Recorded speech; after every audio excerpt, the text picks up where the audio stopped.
بسم اللہ الرحمن الرحیم۔ السلام علیکم ورحمۃ اللہ وبرکاتہ۔ میرے پیارے بھائیوں اور پیاری ماؤں اور بہنوں، آج کے اس ویڈیو میں آپ حضرات کے سامنے صبر کے سلسلے میں کچھ گفتگو کرنا چاہتا ہوں کہ صبر کی کتنی قسمیں ہیں اور صبر کس طرح سے کرنا چاہیے اور کس طرح سے نہیں کرنا چاہیے، اور یہ کہ صبر کرنے پر کیا بشارت ہے، کیا فضیلت ہے، اور صبر کی کیا عظمت ہے، اور صبر کا کیا مقام اور مرتبہ ہے۔ اس لیے کہ جب ہمارے اوپر کوئی مصیبت یا پریشانی پڑتی ہے تو ہمیں اور آپ کو صبر کرنا چاہیے۔ اللہ رب العالمین سے دعا ہے کہ اللہ رب العالمین ہمیں اور آپ کو کہنے سننے سے زیادہ عمل کرنے کی توفیق عطا فرمائے۔ میرے پیارے بھائیوں، صبر کی 3 قسمیں ہیں۔ صبر کو 3 طرح سے حاصل کیا جا سکتا ہے۔ صبر کے 3 طریقے ہیں، 3 راستے ہیں۔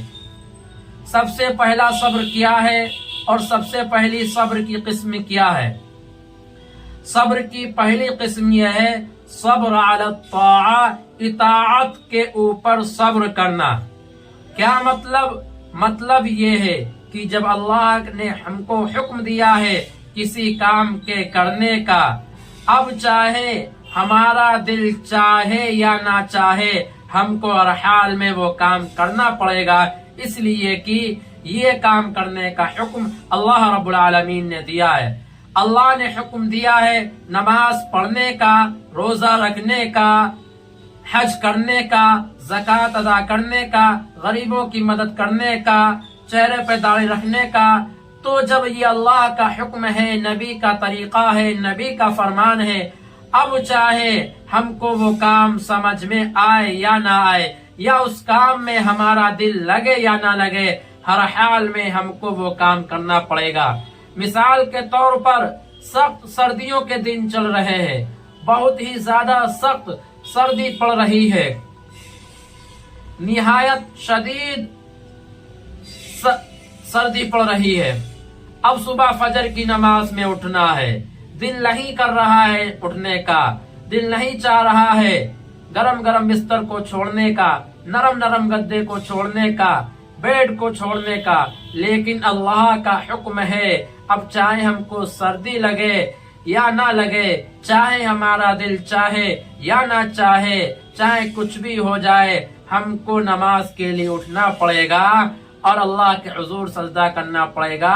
اب فجر کی نماز میں ہم کو وضو کرنا ہی پڑے گا اور نماز ادا ہی کرنا ہی پڑے گی، چاہے ہمارا دل چاہے یا نہ چاہے۔ اور اسی طرح سے ساتھیوں،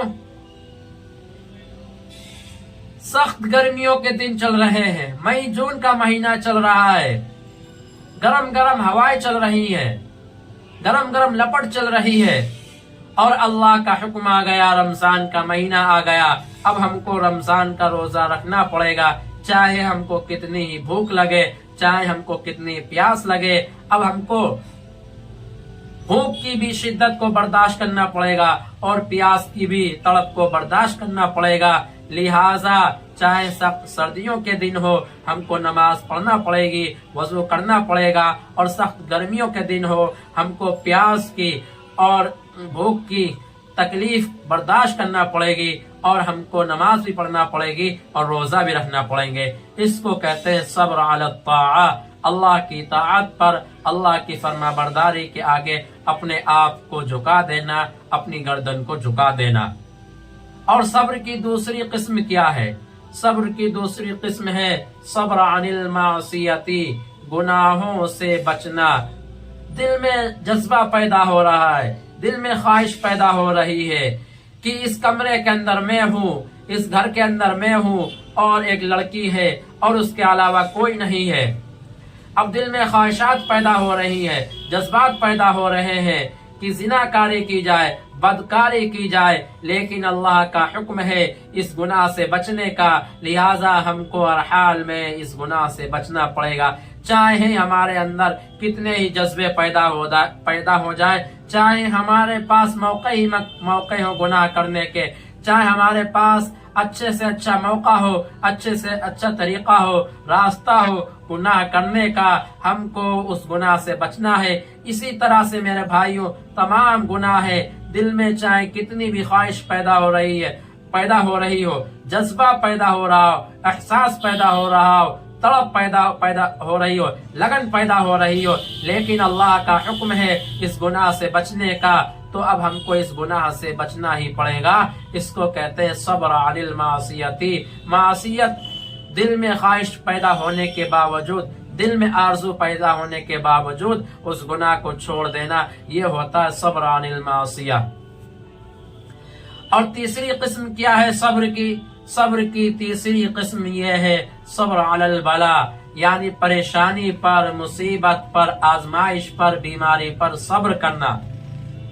ہمیں کوئی بڑی بیماری لاحق ہو گئی، یا ہمارے اوپر کوئی بڑی مصیبت آ گئی، یا ہم کسی بڑے سازش کا شکار ہو گئے ہیں، ایسے وقت میں ہم کو ہر حال میں صبر کرنا پڑے گا اور صبر کا دامن نہیں چھوڑنا پڑے گا۔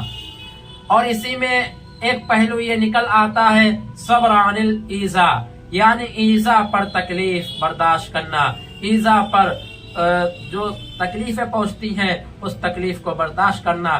مثلا جب آپ دین کے راستے پر چلیں گے، دین کو لوگوں تک پہنچائیں گے، دین کی تبلیغ لوگوں کے لیے کریں گے، لوگوں کو اللہ کی طرف بلائیں گے، تو لوگ غیروں کی بات چھوڑیے، جو اپنے لوگ ہوتے ہیں وہی آپ کو برا بھلا کہیں گے، اور غیر تو کہیں گے ان کا کیا کہنا۔ اپنے ہی لوگ آپ کو تانا ماریں گے، اپنے ہی لوگ آپ کو یہ کہیں گے یہ بے دین ہو گیا ہے، یہ دین سے پھر گیا ہے۔ لہٰذا ایسے وقت میں ان کی باتوں کو نہ سن کر، ان کی باتوں کو نظر انداز کر کے صبر علی الایذاء، ایذا کے اوپر صبر کرنا۔ اور اسی میں ایک پہلو نکلتا ہے صبر علی الطاعہ، صبر علی الطمع، لالچ کے اوپر صبر کرنا۔ یعنی جب آپ اللہ کی بات کو، نبی کی بات کو، اللہ کے احکام کو، نبی کے ارشادات کو لوگوں تک پہنچائیں گے، جب لوگ زبانوں سے تانا دیتے زبانوں سے روکتے ہوئے ٹوکتے ہوئے تھک جائیں گے، تو وہ یہ کہیں گے کہ لاؤ اس کو کسی نہ کسی طرح سے لالچ دی جائے، اس کو روپیہ کی لالچ دی جائے، اس کو مال کی لالچ دی جائے، اس کو عہدے کی لالچ دی جائے، اس کو سیاست کی حرص و طمع دی جائے، اور کسی طرح سے یہ اپنے کام سے ہٹ جائے، جو یہ کام کر رہا ہے اس کام سے باز آ جائے۔ لہذا میرے پیارے بھائیوں، صبر اللہ رب العالمین کی طرف سے ایک انمول تحفہ ہے، جس بندے کو یہ مل گیا سمجھ لیجئے کہ وہ کامیاب ہو گیا۔